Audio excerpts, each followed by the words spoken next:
Welcome to IFAStories, where ancient wisdom meets modern storytelling.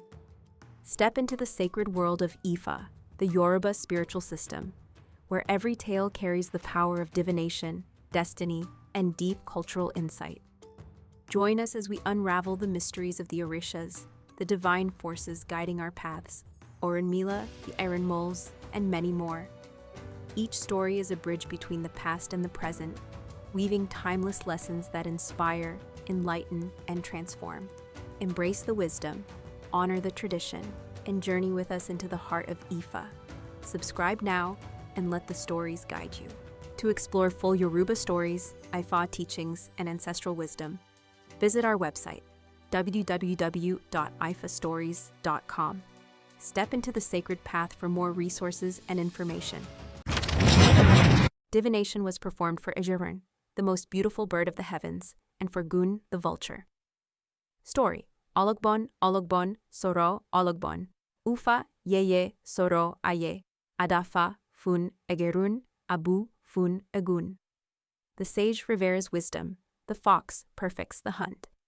These were the praise names of the two Awase who cast Ifa for gérùn when she was about to marry Ìgún. The most desirable birds had already proposed to her, and she rejected them all. Ìgún wondered how so lovely a bird could dismiss every suitor so easily. Determined to subdue her, he devised a scheme. He gathered a cluster of fresh oil palm nuts and set them by the roadside, then hid nearby.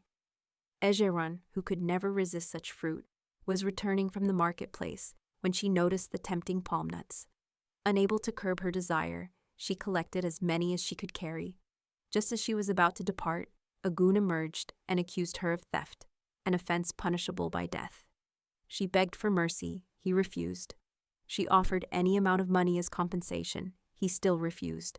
When she asked what would erase the disgrace and spare her from judgment before the elders, Ìgún declared that only marriage to him would suffice.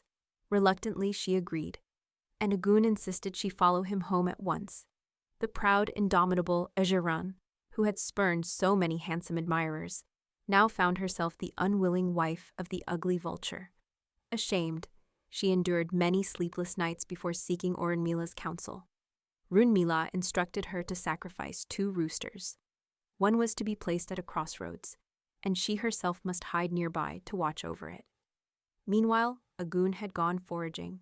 Vultures cannot resist carrion. On his way home, he came upon the rooster at the crossroads, devoured it to his heart's content, and saved the leftovers for his wife. As he prepared to depart, gérùn stepped from her hiding place and charged him with theft. Ìgún argued that a husband cannot steal from his own wife. She countered that such a claim applies only within the marital household and must be tested before the elders' council. She insisted the offering had not been made for him. Therefore, he had stolen it. Realizing his liability, Ìgún asked how he might atone. She replied that he must annul the coerced marriage and publicly proclaim her free. With no alternative, Ìgún released her from the union. Immediately, gérùn returned to collect her belongings and left him forever. From that day arose the saying, Meyi o mon igba ti gérùn do Ìgún.